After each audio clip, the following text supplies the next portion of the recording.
হেই বন্ধুরা, তোমরা সবাই কেমন আছো? আশা করি তোমরা সবাই ভালো আছো। ব্লগ উইথ দাসবাবু চ্যানেলে নতুন একটা ভিডিওতে তোমার জানাই স্বাগতম। আর আমি এখন আছি কলকাতা চিড়িয়াখানার সামনে। বাঘ, হাতি, পাখি, কত রঙের খেলা, চলো দেখি আজ আলিপুরের মেলা। ইতিহাস, প্রকৃতি, আনন্দের সাথে কলকাতা জু আজ আমাদের সাথে। শহরের ভিড়ের ভিতরে আজ এমন এক জগৎ যেখানে প্রকৃতি আর প্রাণীরা কথা বলে নিজেদের ভাষায়। চলো আজ ঘুরে দেখাবো কলকাতার গর্ব আলিপুর চিড়িয়াখানা। প্রাণী, প্রকৃতি আর ইতিহাসে ভরপুর এই জায়গা শুধু শিশুদের জন্য নয়, বড়দেরও মুগ্ধ করে। কেন এই চিড়িয়াখানা এত বিশেষ? কোন সময় গেলে বেশি উপভোগ্য হয়? আর এখানকার প্রাণীদের রাজ্য কি কি চমক লুকিয়ে আছে, আজ সবকিছুই জানবো আমরা এই ভিডিওতে। এই চিড়িয়াখানায় কদিন পর শীত, পুজোর শেষ, পুজোর ছুটি চলছে। এর মাঝখানে চিড়িয়াখানায় প্রচুর পরিমাণে মানুষের ভিড় হবে, কারণ এই সময় ছুটিতে এবং শীতের সময় চিড়িয়াখানায় আসার একটা বেস্ট সময়। তাই শীতের শুরুতে তোমাদের পুরো গাইডলাইন দিচ্ছি কি করে আসবে। চলো চিড়িয়াখানার মধ্যে কি কি আছে ঘুরেও তোমাদের দেখাচ্ছি। আমি এখন আছি আলিপুর চিড়িয়াখানার সামনে, আর এই হচ্ছে চিড়িয়াখানার এন্ট্রান্স বা সামনের যে দেওয়াল, এই যে ফ্রন্টে সেই দেওয়ালগুলো চলো তোমাদের সাথে শেয়ার করছি। আলিপুর চিড়িয়াখানার ইতিহাস শুরু হয়েছিল 1875 সালে, অর্থাৎ আজ থেকে প্রায় 150 বছর আগে। এটি ভারতের প্রাচীনতম এবং এখনো পর্যন্ত সক্রিয় থাকা চিড়িয়াখানাগুলোর মধ্যে একটি। মেট্রোতে উঠে তোমাদের নামতে হবে যতীন দাস পার্ক। যতীন দাস পার্ক থেকে একটা মাত্র বাস, সেটা তোমাদের নামিয়ে দেবে ন্যাশনাল লাইব্রেরির সামনে। এই যে সাদা কালারের যে দেওয়ালটা দেখতে পাচ্ছ, এটাই ন্যাশনাল লাইব্রেরির দেওয়াল। এখান থেকে শুধুমাত্র 2 মিনিটের পথ। আলিপুর চিড়িয়াখানা পৌঁছানো খুবই সহজ। শিয়ালদা থেকে বাসে করে পৌঁছে যেতে পারেন আলিপুর চিড়িয়াখানা। তাছাড়াও সবচেয়ে কাছের মেট্রো স্টেশন খিদিরপুর বা রবীন্দ্র সদন। যদিও আমরা নেমেছি যতীন দাস পার্ক, তাই এই ভিডিওতে যতীন দাস পার্ক থেকেই পরবর্তী রুট ম্যাপ আপনাদের সঙ্গে শেয়ার করা হবে। আপনি বাস বা অটোতে সহজেই পৌঁছে যেতে পারেন আলিপুর রোডে, যেখানে এই বিশাল চিড়িয়াখানা অবস্থিত। আর যারা বাইকে বা গাড়িতে করে যাচ্ছেন তাদের জন্য পার্কিং এর ভালো ব্যবস্থা আছে। Jatin Das park metro station থেকে বেরিয়ে তোমাদের এই হাজরা মোড়ে একটু হেঁটে আসতে হবে। 1 নাম্বার গেট দিয়ে বেরোবে, তাহলে হাজরা মোড়ে হেঁটে আসতে সুবিধা হবে। এখান থেকে 42-এর এ যে বাস রয়েছে, এই 42-এর এ বাস ধরলেই তোমরা পৌঁছে যেতে পারবে চিড়িয়াখানায়। দেখো বিল্ডিংটা দেখে রাখো, তাহলে বুঝতে পারবে। আর এইটা হচ্ছে মেট্রো স্টেশন, এখান থেকে সোজা এদিকে হেঁটে আসলে মেট্রো। চিড়িয়াখানার জন্য এখন 1 নাম্বার বাসে আছে এখান থেকে 1A। আর চিড়িয়াখানা যেতে এখান থেকে টাইম লাগবে বললো 20 মিনিটের মতো, 15 থেকে 20 মিনিট। বাসটায় উঠবে, সেটা হচ্ছে 1 নাম্বার বাস। সামনেই হাজরা মোড় থেকে পেয়ে যাবে, অর্থাৎ যতীন দাস পার্ক থেকে বেরিয়েই সামনেই হাজরা মোড়। হাজরা মোড় থেকে 1 নাম্বার বাসে ধরে চলে আসবে, ভাড়া লাগবে 10 টাকা। চলো এখন ভিতরে যাই। এই যে জায়গাটা দেখছেন, এই স্ক্যানার দিয়ে কিন্তু অনলাইনে বুকিং করা যায়, অর্থাৎ চিড়িয়াখানার যারা টিকিট অনলাইনে বুকিং করতে চান তাদের। আর এই যে সামনে দেখা যাচ্ছে, এইটা হচ্ছে চিড়িয়াখানার যে গেট, সেই গেট। এবং এইগুলো কত দুর্দান্ত লাগছে দেখুন।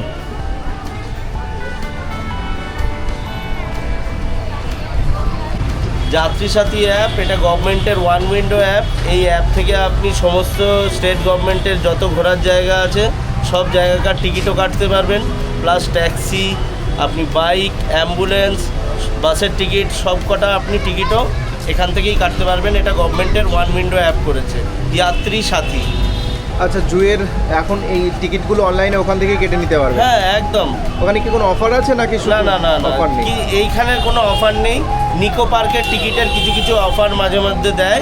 নিকো পার্কের টিকিটটা একদিন আগে ওখান থেকে বুকিং করতে হয় ওই অ্যাপের মাধ্যমে। আচ্ছা, ধন্যবাদ। জায়গাটা দেখছেন, এইটা হচ্ছে টিকিট কাউন্টার, অর্থাৎ আলিপুর চিড়িয়াখানার যাওয়ার জন্য অফলাইনে এখন টিকিট কাটতে হবে। এই জায়গা থেকে অফলাইনে টিকিট পেয়ে যাবেন।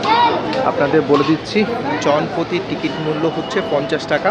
আর অনলাইনে বর্তমানে না কাটাই ভালো, কারণ ওয়েবসাইটে দীর্ঘ 1 বছর যাবত সমস্যা চলছে, যার জন্য অনলাইনের টিকিটে প্রবলেম চলছে। অর্থাৎ ওয়েবসাইটে টাকা কেটে নিচ্ছে কিন্তু টিকিট পাবেন না। তার জন্য যাত্রী সাথী অ্যাপটা ডাউনলোড করে ওখান থেকেও টিকিটটা কাটতে পারেন। আর এইটা হচ্ছে নর্মাল যে কাউন্টার, এই কাউন্টার থেকেও কেটে নিতে পারেন। এইটা হচ্ছে টিকিট। আর এখানে টিকিট পেয়ারটা রয়েছে বাচ্চা, তাদের 2 থেকে 5 বছরের মধ্যে হলে 20 টাকা, আর যারা বড় আছে অর্থাৎ 5-এর ঊর্ধ্বে হলেই 50 টাকা করে। এই গার্ডেনের যে ম্যাপ রয়েছে, এই ম্যাপটা তোমরা একবার দেখে নিতে পারো, এবং যাদের দরকার স্ক্রিনশটও করে নিতে পারো। বন্ধুরা, এখন দাঁড়িয়েছি চিড়িয়াখানার মধ্যে, যেখানে বাঘ রয়েছে তার সামনে। আর তোমাদের জানিয়ে রাখি, এই চিড়িয়াখানায় ঢোকার টাইম 9টা থেকে 4:30 অবধি টিকিট কাটতে পারবে এবং 5:30 অবধি ভিতরে থাকতে পারবে। এবং তোমাদের উদ্দেশ্যে জানিয়ে রাখি, এই চিড়িয়াখানা বৃহস্পতিবার বন্ধ থাকে, বৃহস্পতিবার ছাড়া যে কোনো দিন তোমরা এখানে আসতে পারো। যে চত্বর দেখতে পাচ্ছ, এইটা হচ্ছে আলিপুর চিড়িয়াখানায় ঢোকার পরেই প্রথম ফার্স্ট এন্ট্রান্সের যেমন দেখতে পাবে সেরকম একটা সুন্দর, দেখো এটা 45 একর নিয়ে এই আলিপুর চিড়িয়াখানাটা। এখানে লেখা রয়েছে আই লাভ আলিপুর জু, আর পুরো বিভিন্ন জায়গা রয়েছে বসার। আর এইটা কিন্তু পিকনিক করার জন্য একটি আদর্শ জায়গা। তোমরা দেখতে পাচ্ছ ওয়েস্টার্ন প্রজাতির যে হাল্ক রয়েছে, সেই হাল্ক এই যে দেখো ওখানে লেখা রয়েছে বোর্ডেও। একটু আগে একটু খেলা দেখালো, দুর্দান্ত খেলা।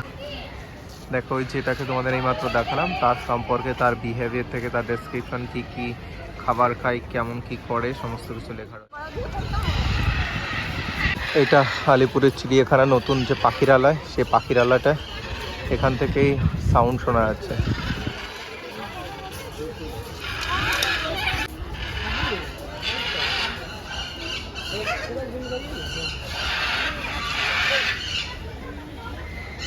দেখো জুম করে দেখাচ্ছি তোমাদের, ভিতরে দুটো ম্যাকাও রয়েছে। দেখো এই সাইডে হোয়াইট কালার থেকে শুরু করে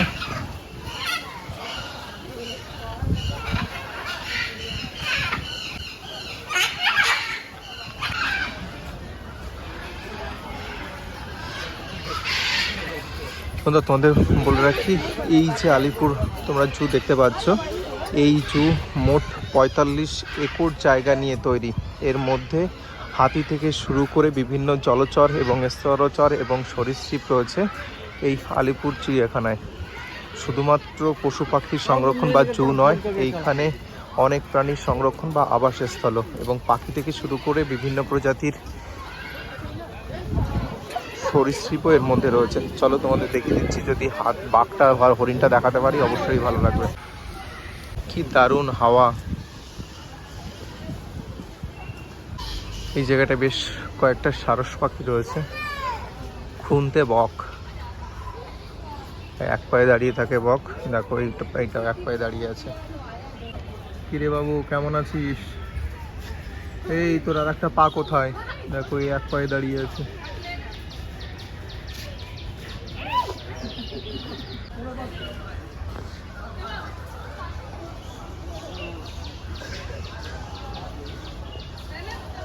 এই দেখো বক পাখিকে খাবার দিয়ে রেখেছে মাছ, জ্যান্ত মাছ খায়, কিন্তু এখানে ওদের দেওয়ার হচ্ছে মরা মাছ। সব মাছ মরে গেছে, এত ছোট জল আর যে গরম।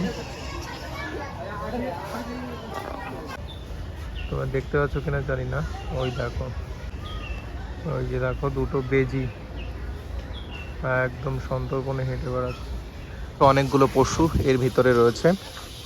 এখানে লেখা রয়েছে do not disturb any animal. চিড়িয়াখানার সব থেকে বাচ্চাদের আকর্ষণীয় জিনিস জেড ফর জিরাফ। সেই জেড ফর জিরাফ এখন তোমরা দেখতে পাচ্ছ। উফ,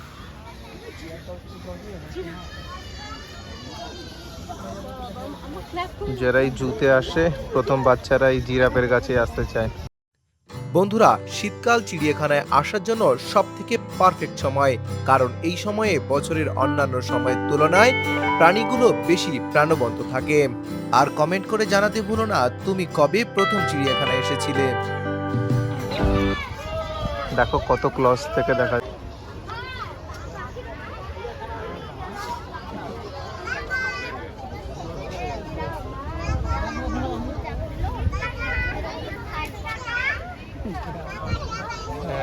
পেরেছে একে দেখতে।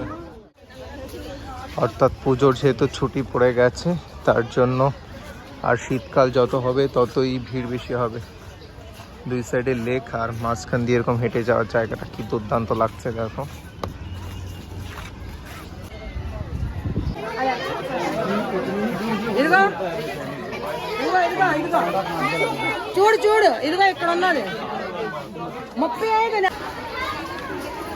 এই যে জায়গাটা দেখতে পাচ্ছ, এইখানে রয়েছে যে হোয়াইট রয়্যাল বেঙ্গল টাইগার। সে হোয়াইট রয়্যাল বেঙ্গল টাইগার এই জায়গাটাই রয়েছে। চলো তোমাদের দেখাচ্ছি হোয়াইট রয়্যাল বেঙ্গল টাইগার।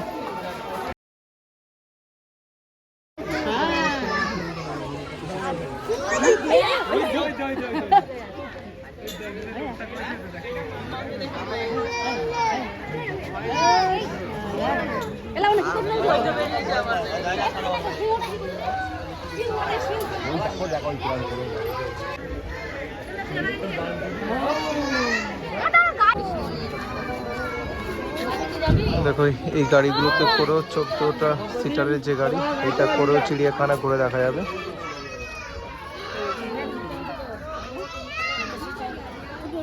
মাঝে মাঝে এরকম করে নাম্বারিং দেওয়া রয়েছে, আর কোন দিকে রয়েছে কি সমস্ত কিছুই লেখা রয়েছে।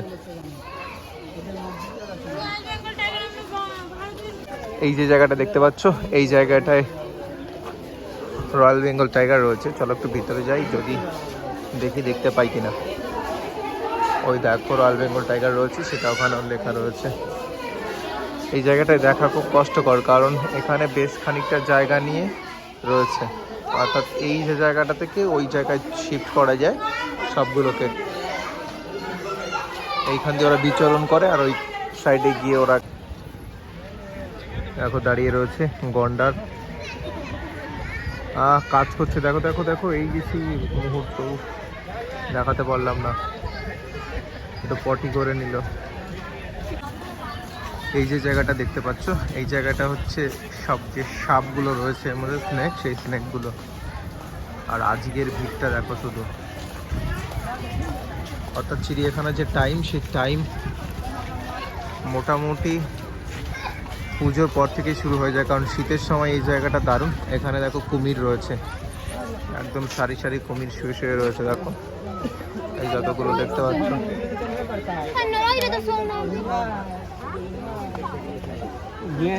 ওই দেখো মরা কাঠের মতো যেগুলো রয়েছে, ওগুলো এক একটা করে কুমির।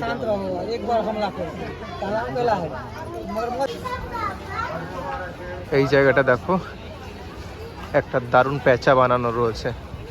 জিনিসগুলো দেখে অবাক হই, অর্থাৎ মানুষকে বলে দেওয়া যাচ্ছে কুমিরের দিকে পাথর ছুঁড়বেন না। তার মানে ইতোপূর্বে কেউ না কেউ পাথর ছুঁড়েছে। আর এতই শান্ত থাকে ওরা দেখে, হয়তো বা মানুষের সহ্য হয়নি, কারণ ওদের সহ্য ক্ষমতা ধৈর্য ক্ষমতা অত হতে পারে, মানুষের তো না। ওটা দেখতে পাচ্ছ, এর মধ্যেই সরীসৃপ যতগুলো রয়েছে সবগুলো এর মধ্যে রয়েছে। অর্থাৎ সাপ থেকে শুরু করে যতগুলো সরীসৃপ রয়েছে এটার মধ্যে সমস্ত কিছুই রয়েছে। সামনে এই যে অ্যানাকন্ডা বা অজগর যেটা দেখতে পাচ্ছ তোমরা, সেইগুলো দিয়ে ডিজাইন করা। এইটা হচ্ছে যে ডিয়ার পার্ক, সেটাই হরিণগুলো তোমাদের দেখাচ্ছে। একটু জ্যান্ত হরিণ মনে হচ্ছে, বানানো কিন্তু আসলে বানায় দেখো উঠছে। আর এই যে বাগানটা রয়েছে, কচু বাগানে হরিণ থেকেই প্রথম দেখলাম। বাঙালি সব পারে, হরিণকে কচু বাগানে পাঠিয়ে দিয়েছে। দেখো এই যেটা দেখতে পাচ্ছ, এইখানে রাখা রয়েছে ক্যাঙ্গারু, এখন ভিতরে রয়েছে, যদিও ওরা বাইরে আসলে সুন্দর এই জায়গায় দেখা যাবে। আর ভিতরে যে গাছগুলো দেখতে পাচ্ছ, এই যে এই গাছগুলো হচ্ছে পলাশ গাছ। এই যে জায়গাটা রয়েছে, এইখানে ওই ঘরের মধ্যে জেব্রাগুলো রয়েছে। আর জেব্রার এই সাইডে বা সাইডে রয়েছে গরিলা। গরিলাটাকে এখন দেখা যাচ্ছে কিনা জানি না, চলো ভিতরে যাচ্ছি, একটু দেখছি।